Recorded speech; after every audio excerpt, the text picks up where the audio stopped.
This video was sponsored by Enhance, Elbilmek, ABRP Planner, Kempower and Bilkomponenter. Yo, what's up? We are at Elbilmek and today I'm gonna do a degradation test of classic Ioniq with high mileage. This is 217,000 kilometers. I wonder how many cycles it did to get that far. But it belongs to Elbilmek. They use it as a custom. Well, actually, no. One of the employees at Elbilmek, they drive this car. I don't know all the history behind it, but yeah. So we're gonna check now, how much do they degrade? And also I'm here with e-Golf. So for you guys who don't know, this used to be Elbilmek's e-Golf. I purchased it from them. I got a good price, 40,000 NOK. It's fully working. It has some degradation, but actually quite small also. And then I keep the sticker on because then I get free repair, so I'm not gonna say no to that. But yeah, so okay, the condition of the back to the Ioniq. It has a little bit of scratch here, a little dent I see. We have still winter tires on. I'm getting summer tires on now on the e-Golf. So first we had a slight problem with the Ioniq. It had flat 12-volt battery, so we had to boost it. So remember to ABB, always bring booster. Bring it just in case. And then here, look at this. Oh yeah, okay. Slightly torn, but still okay, right? So this has the, I don't remember what it's called, a premium trim or something, but the ventilated seats, heated seats also. It has auto steer. This is quite an awesome car.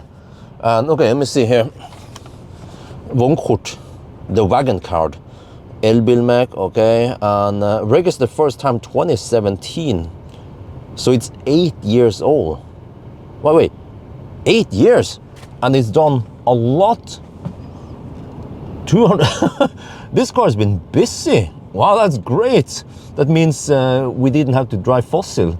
So, okay, so I'm gonna charge it back to 100% now. It will take 3 minutes. Well, actually, if I stop the heater now, I can just turn off. Then it should be faster. So we can see here in car scanner, meanwhile, yeah, 99.5% now, almost done. It's not that fast charging here, but fast enough. Batteries at 5 to 6 degrees Celsius only, so kind of cold. So cell voltage, okay, 4.12 volts. When it's at 100%. Well, actually, no, it's a charging voltage. Once we stop charging, the cell voltage will drop a bit, the resting voltage. Okay, discharge power, all right. All right, so you just wait now, and then we go for it.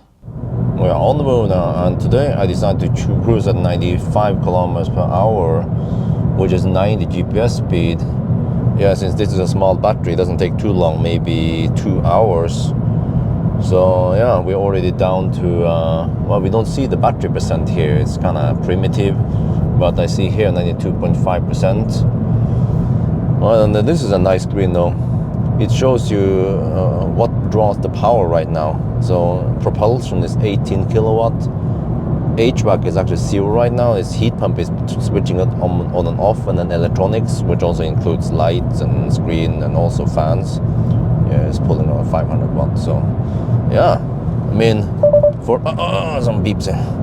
Oh yeah, and we also have some auto steer here. Auto steer-ish is not super nice, but it still works. But for an 8-year-old car, seems to be in good condition. And this is a nice car for that price back then. We are now at Tønsberg. We're down to 65%, and I think I want to turn around soon.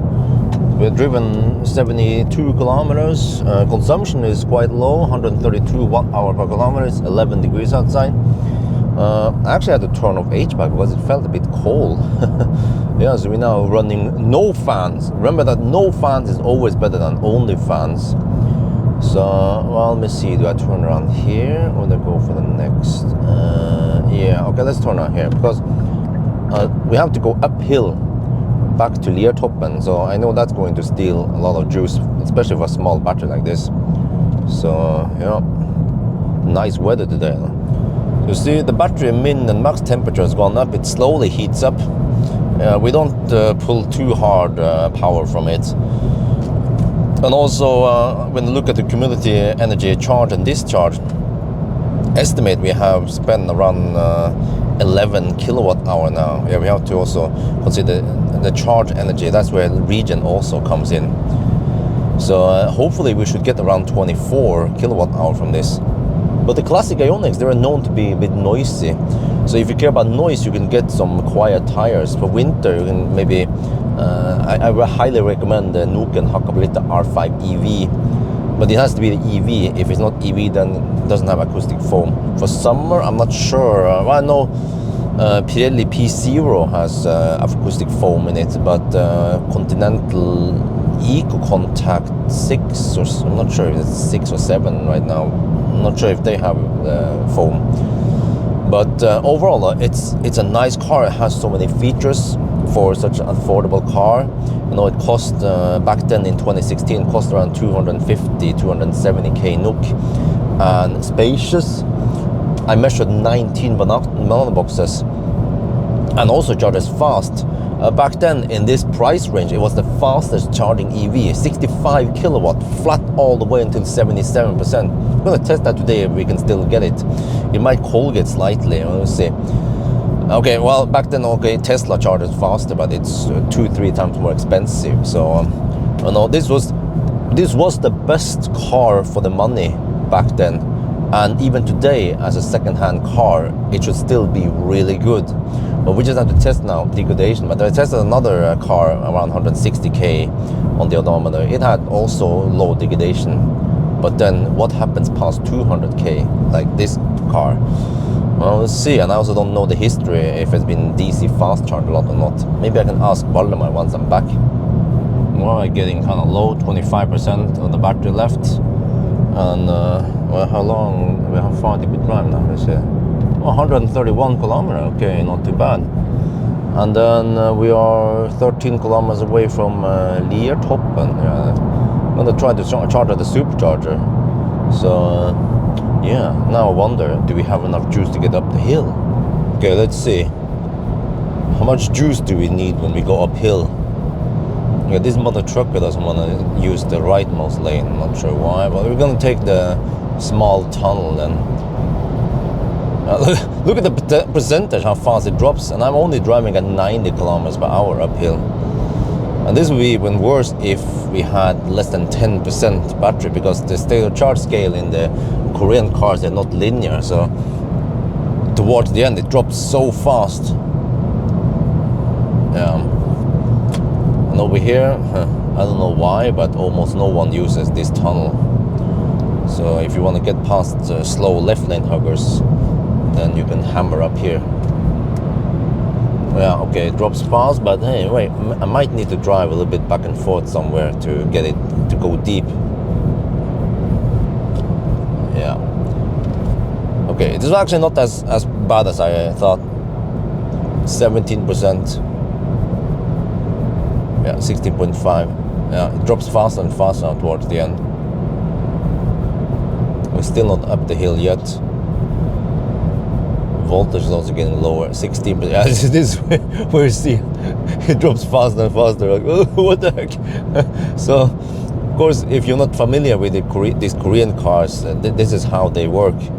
Especially below 10% drops really fast. So you want to estimate some margin so you don't end up out of juice by the road. That's the worst case. But yeah, 15%. Okay, it still dropped fast now. Battery temperature is also rising. Yeah, 16 to 17 degrees now. But if you plug in now, you will slightly colgate. Okay, here we exit. Holy shit, that was scary. I had 5% left going up the hill, and then suddenly, boom, and there was this crazy power drop. We have turtle mode, and I could barely just crawl up the hill. If I try the floor, I think I have 10 something kilowatt power limit. Whoa. Okay, so at least I went deep. Now we are at the supercharger. Let's plug it in and see what kind of speed we get. Let's see, let's go over here. Yeah, V3 supercharger. But wow, that was crazy. That came so sudden at 5%. It just and then it became dog slow. Wow, so that means how much do we count on range here? It says 6 kilometers of range left. Well, you could probably crawl for 6 kilometers, but do you really want to do that? Okay, if we look at this cumulative energy charge discharge versus when we started, it seems like we have consumed 25.7 kilowatt hour. Not sure how much we can trust that, but if we look at the trip meter, here 153.2 kilometers driven, and then consumption was 144 watt hour per kilometer. Then we consumed 22.1 kilowatt hour, and then with 4.5% left. Oh, sorry. Then I estimate we have, well, if this is linear, I'm not sure how we can trust it, but then we have 23.1 kilowatt hour. So that would probably be it. That is the number.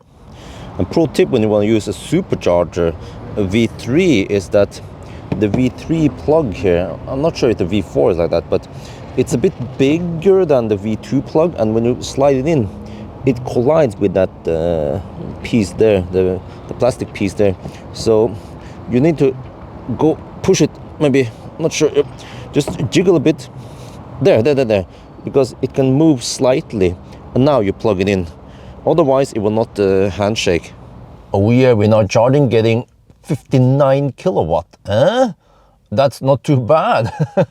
Well, it seems like we might not even Colgate. Because I remember that 170, I think around 173 kilowatt, 173 amp is the max. So as the voltage goes up now, then we'll charge faster and faster, eventually get around 65 kilowatt. So even at 18 to 19 degrees Celsius, we don't rapid gate. We don't Colgate. Wow. So I'm going to record this charging session and document how the car charges. Yeah, it should charge maximum until 77%. Well, actually, that was when it was new, right? So will it still do it today? Well, let's find out. But as for degradation, I estimate we have 11.1% degradation. The other Ioniq we tested last year, okay, it was 162K on the odometer. It had 6.9%. So yeah, 11%. You can expect that it might have done around equivalent to 1,000 cycles. I'm not sure exactly how much, but it seems like this Ioniq has slightly more degradation than the other Ioniq. So maybe this car was fast charged more, because fast charging will increase the battery temperature, and this has well, it has a thermal management, but just air-cooled battery. But fast charging will degrade it because it increases the battery temperature, and that is not good for the lithium cells. Plus that I think when you have high charging or discharging rate, that also degrades the battery more. So yeah, but at least we test this because we want to see maybe best case. Some cars degrade better, some cars doesn't degrade that much, and I still think 11% after so many years and so many kilometers is still pretty good for a small battery. But now let's see, charging. Oh yeah, when we have low state of charge and the voltage drops significantly. Now that we have higher state of charge, then we get the 63 kilowatt. Oh yeah, 76%. Start throttling slightly, but it should have the most significant throttling at 77%. There you go. Battery is getting hot. Fan is at 3. This car has only fans for the battery cooling. There, 77%. And then it should drop. Wow, 77.5 now. But this is some next level charging speed in 2017. And in case you guys don't know how classic Ioniq works, so like I mentioned, it has air-cooled battery, and the inlet is here between the rear seats. You can feel there is some airflow here. And then the outlet is, well, it's not in the trunk, or I haven't figured out exactly where it dumps it out. It could be that it dumps it out around here somewhere, but not into the car like the classic Soul does it. So yeah, it's quite simple design, and it's probably not too expensive to implement, and it works. But it will rapid gate if you keep the cabin too hot, because then you're pulling in, let's say, 30-40 degrees Celsius through the battery. And also when you fast charge these classic Ioniqs, they've been designed to stop charging at 94%. If you want to charge to 100%, you have to charge on AC. And then also towards the end, it goes slow. See, it was at 22 kilowatt for a while. Now it's down to 13 kilowatt. Almost done now in 2 minutes. Okay, but now back at Elbilmek. So I recorded the whole charging session, and now you can see the charging curve. It looks more or less the same as it was new. So maybe I should do that as a standard test also to check the charging curve, because I've seen that some of the souls, they tend to degrade in the charging after many years. But anyway, I wonder, Valdemar, what was the history behind that Ioniq? History was that the customer came to us to replace the motor inverter because it was diagnosed in other workshop that inverter is broken. But we found out that electric motor was completely in short circuit.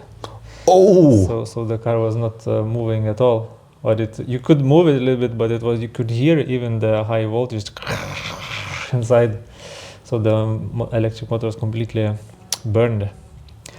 And then we made offer to customer to repair it, and he gave up and asked if he want to buy the car.